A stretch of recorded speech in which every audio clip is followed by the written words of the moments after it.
So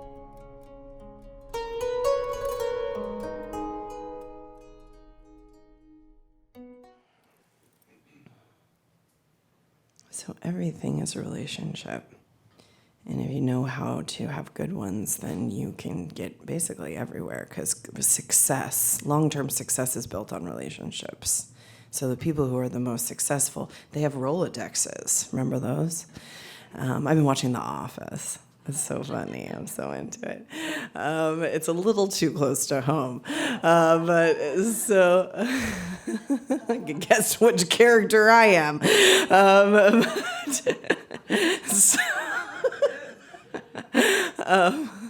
But everything's about relationships. So, Joanna is my work wife, and I got her these beautiful diamond earrings for her birthday.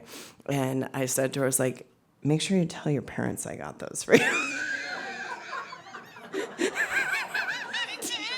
I was like, make sure you tell Lou Pitt that's how you're being treated by your work wife around here. You know what I mean? These relationships are complicated, and you want to. I mean, you always know that somebody's got something happening that's interesting if they're an entrepreneur and people have worked for them for a long time. If they're, if you have long-term kind of teams that work for you, that's an indication of what's going on with the relay. Long-term relationship is a very rare thing in these days. It's very rare. So to have, and in order to do it, I say this to people who, if you want some sort of relationship in your life, like a business relationship or otherwise, and or if you have kind of a romantic long-term relationship, you may know this, but you may be wondering why it's not going the way you thought it should go, or the way that it was, kind of whispered in your ear in some fairy tale that it should go. Or culturally kind of mesmerized, hypnotized that it should go. Hadi was telling that story yesterday, where they were taking their kids to Disneyland, which first and foremost, a problem. So let's just start there. Why? But they were taking the kids to Disneyland. I mean, I don't understand. Why do people do that? It's very odd.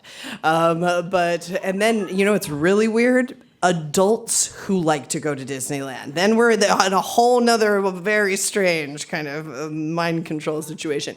But the kid, 4 years old, like as if there's not anything better to do. I don't get it.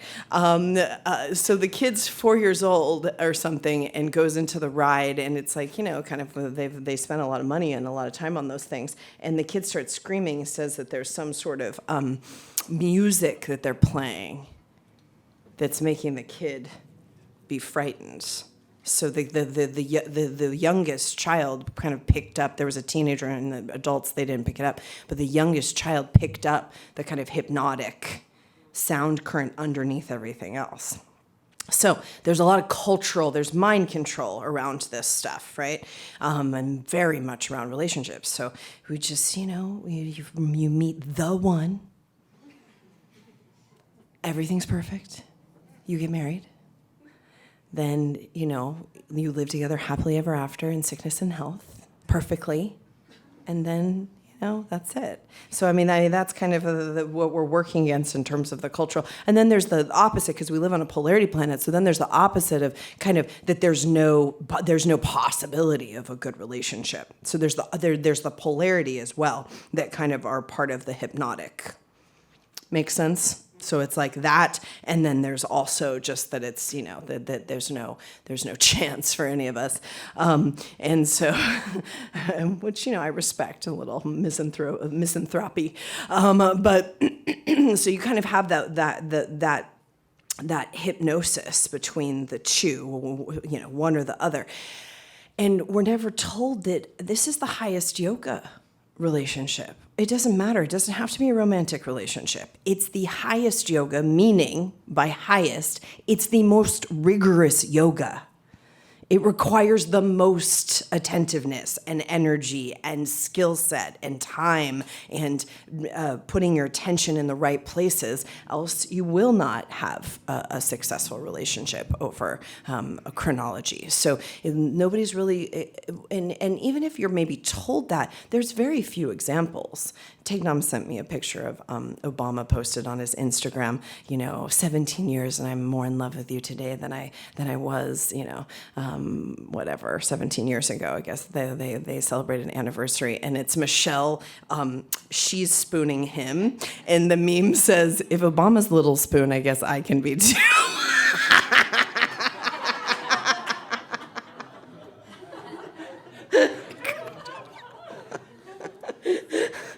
For the conversation that you guys who were here yesterday had, give or taker, huh? Give or taker. Who do you think that giver is? Did you go over that couple yesterday? Yeah. All right. Exactly. So Obama knows he's the little spoon, and he has no problem. The picture's hilarious. You have to see it. He's like, and she's like, it's so funny. It's awesome. But so that's a happy relationship because they know that they know some things, and they're amplifying the good, and we're not going to go over those complicated teachings we learned yesterday afternoon. I was watching on the live stream, and I could feel the room being like, oh, it's hilarious. So. They know some things, and people who have successful. I mean, one of the reasons why their iconography has been so wildly kind of mesmerizing is because we hardly have any examples of it. So whether it's true or not, it does feel integral in one way or another. So something feels true in it. But, I'm sure there's a narrative there that's been created as well, but very different relay than a Hillary-Bill situation or any of them. I think Yogi Bhajan said this. He was really interested in Nancy Reagan, and I randomly she watches my YouTube videos. I'm going to interview her, Nancy Reagan's psychic, because Nancy Reagan was really into esoterics. So she's going to come in. We're going to interview her because now that she's dead, she can talk a little bit about it. She's no. She doesn't have the NDA still valid. So she's an interesting character. But so I think it was Yogi Bhajan because he was very interested in Nancy Reagan who said this, which was that basically Reagan wouldn't have been able to become president if it weren't for his relationship with Nancy, and then gave the example of he was up for an Oscar when he was an actor, and he had the first wife, who nobody remembers what her name is, Jane Birkin or something, Jane something, and she, he didn't get the Oscar. So the thing wasn't working to the point where, because if really the aura and the we'll call it just the relay between the two people, forget about give or taker, but just the relay between the two people is optimizing, everyone's people are becoming presidents, people are getting promotions, people are happy, people look better than they've ever looked, it either is happening or it's not happening, and you can tell. And the reason it's happening is that the people are putting some work in. And they know how to, they're skilled in putting the work. There are the people who have they're going to the couples therapist and this and that. They're putting the work in, but they're not doing it in a skilled way, or they don't understand how the energy is moving or what they need to do. So this is why it's a skill set. It's a yogic skill set. And these principles, every single relationship, you can optimize. So for those of you who work closely with someone, your work wife or work husband, that's a very important relationship. That's why I was like, I better get some points with the parents also. You don't have a 401k around here, so can I get a little points on the diamond earrings? Come on. No healthcare, diamond earrings. Right here, Rama Institute. But that's a very important relationship, and you can tell that any relay is being optimized, and any relay can be optimized. Now, we have, everybody wants to blame who? The other person. It even happened after that whole talk, somebody's blaming their boyfriend or girlfriend. Everyone wants to blame the other person. You can't do anything about the other person. Now, I will give you one little piece of advice, which is that if you want to communicate woman to man, now this could be in any situation, if you want to communicate woman to man, you're going to have much more success communicating from woman to man from the third eye point than you are kind of verbally. You can really psychically and through your aura communicate a lot. That's why when I'm working with the women, we're amplifying that part, that part of the anatomy, the yogic anatomy, because then that's when you get this kind of very powerful, and then you're also able to hack some of the nuances of certain egoic structures in the male ego and the female ego. So it's very positive. And then everybody feels good. The guy feels like, it was his idea. The girl feels like, she's been heard, even if it was psychically. I just slipped that one in. And then, because the guy, it's good for the guy to think that it was his idea. It's much better than, I told you. I mean, there's nothing worse. And let me tell you that your sound current, if this is why we work with the sound current all the time, you can communicate anything through the third eye point, so in the subtle sound, and then through a harmonious sound current. You can even, talk about maybe some things that are hard. Through a harmonious sound current, you can really get a lot of communication done. And you can, be heard and feel like through the harmonious kind of sound current. But most people, when they're dealing in relationship and their subconscious types of patterns, the sound current becomes either arrested, so it's baby voice, or it's complaining, so the sound current's always like a nag or a complain. That's very common, isn't it? And it doesn't matter what you're saying when your sound current is like that. It's like nails on a chalkboard. It's heavy duty. You're not going to get anywhere with that kind of thing. So you could be saying all the right things, and your sound current is still so in kind of that cadence of a complaint or a nag that you can't be heard. So you're not actually having a relay. So if you want to have I want to work a little bit this morning with our relationship with miracles, because that's a relationship too. And our relationship with receptivity, because that's a relationship too. And those things, if you start to kind of get good, if you start to build a skill set around receptivity and the receptive quality, then you can receive whatever somebody's throwing at you and see it as a gift. So back to Exhibit A yesterday, if you have somebody that you're in relay with that's difficult, you can take it and not get, your panties in a bunch and feel like they're, it's about you, because it's very, very never about you. So if they're trying, getting angry, or they need to kind of pull a power trip on you, or they need to assert, something, or they like to blow off some steam. I mean, there's a lot of these types. Very charismatic people very commonly need to blow off some steam. And if you're in their immediate kind of vicinity, you may get a little steam blown off on you. Your guy like that? Yeah, I mean, he's charismatic. So he needs to blow off a little steam. If you are in a receptive space, you're big enough for that. Who cares? Let him blow off some steam. Give me more.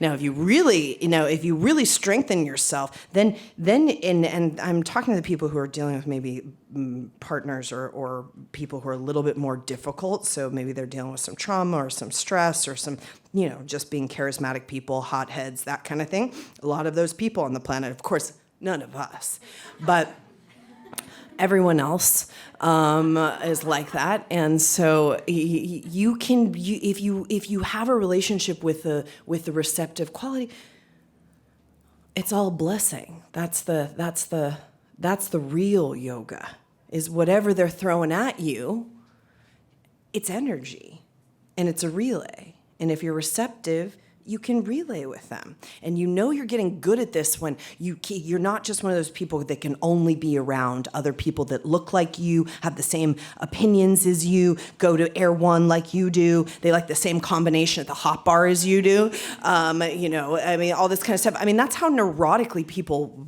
construct their worlds, that they only can hang out with someone who is, oftentimes that's why you see people who look the same and stuff, and that's ultimate kind of narcissism. It's like I can only handle another person that basically looks like me, has the same opinions as me. That's a very narrow way of living your life. And you're not going to be able to have deep relationships because deep relationship comes from polarity. So you want somebody, you want people in your life who are very different than you. And if you have your own relationship to the receptive quality, then you can just allow for, and this is a yogic kind of capacity. Just bring it on. You want to get angry? Cool. Do it. And they blow the steam, and then it's like, okay, a lot of those people, they're not like, it's over after that. So it's like, okay, if they're just kind of a hothead, they blow some steam, and then you sit down for dinner. I mean, no big deal, especially if it doesn't get caught anywhere in your field. Or whatever the thing that they're giving you. If you have a receptive quality, you can receive it as a miracle. You can receive it as a blessing. You can receive it as energy. In the shamanic traditions, Yogi Bhajan was big on this, but we'll just talk about in the shamanic traditions. Even if it's Yogi Bhajan said, even if certain people in your life are cursing you, i.e. your parents, particularly your mother, it's the biggest prayer you can get. So it doesn't matter how bad your relationship is with your mother, how much she likes to curse you out and, tell you you're wrong and you've done everything. None of that matters because it's the relay is a blessing. It's good to know because everybody has all these problems with their mother, and it causes all the maternal phobias are what actually cause a lot of these relationship problems. We think it's paternal, but oftentimes it's maternal phobias that are the ones that really create the deep kind of domestic relationship issues. So in the shamanic traditions, somebody's coming, the Toltec particularly, somebody's coming to curse you, or the sorcerer's coming to get you, or you're in some sort of kind of that type of situation. If they throw energy at you, no matter what the energy is, if you know how, you can scoop it up, and it will make you stronger. It's a very different way of looking at relationship.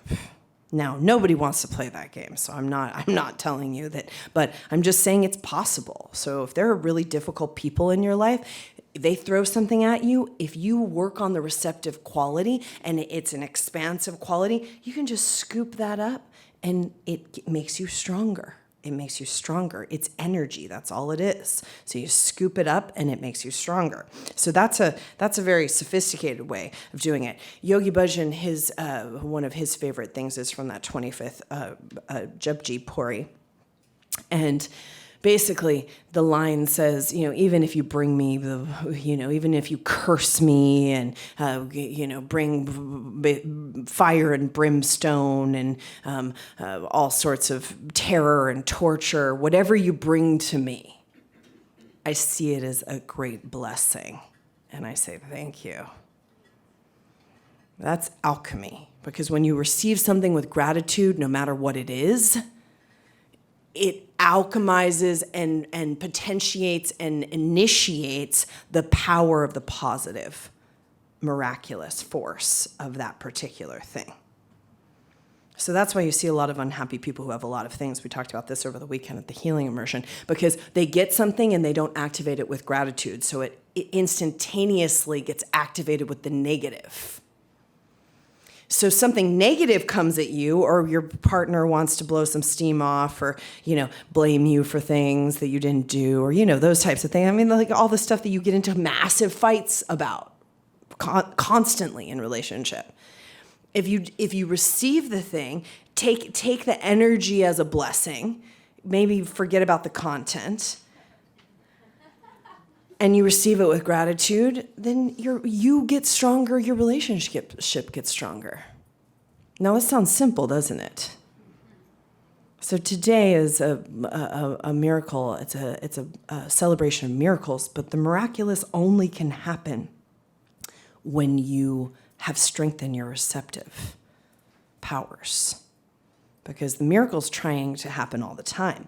But we're so hell-bent on our self-fulfilling prophecy that we are neglected and abandoned and unhappy, and it's not going to happen for us and happening for everyone else, and all that kind of scarcity type of thinking. So we're so hell-bent on that, we have no receptive inflow. Yogi Bhajan calls it the inflow, the outflow. And a yogi is commanding the inflow and the outflow. So in order to have a more, we'll call it expressive and deep outflow, which would be kind of a relay, you have to strengthen the inflow, which is there are many people who have tried to love you, and you basically beat them off and cursed them and made them into your parents and then broke up with them and never talked to them again. What's that lineup up here? Those people. I called them all. They're coming to talk about it today. So people tried to love you, and you made sure that they weren't going to get away with that. All right, so I'd like to work on this day, this powerful day, to open up the receptive quality so that we can allow the inflow of the miracle, we can allow the inflow of anything that comes, and activate it with a gratitude, and allow the miraculous magnetism of that start to move in our lives and move us. Because when you really get good at this, then the whole life just becomes a movement of miraculous. And that's a good life. That's a powerful life. Okay, so that's what we're going to do today. Thanks so much for listening to another lecture on reality riffing. These are conversations and topics that I think are very important to discuss. If you enjoyed, please feel free to rate, subscribe, and share with your friends and your family. If you also want to continue to listen, bigger lectures and classes and other experiences are available on gurujagat.com.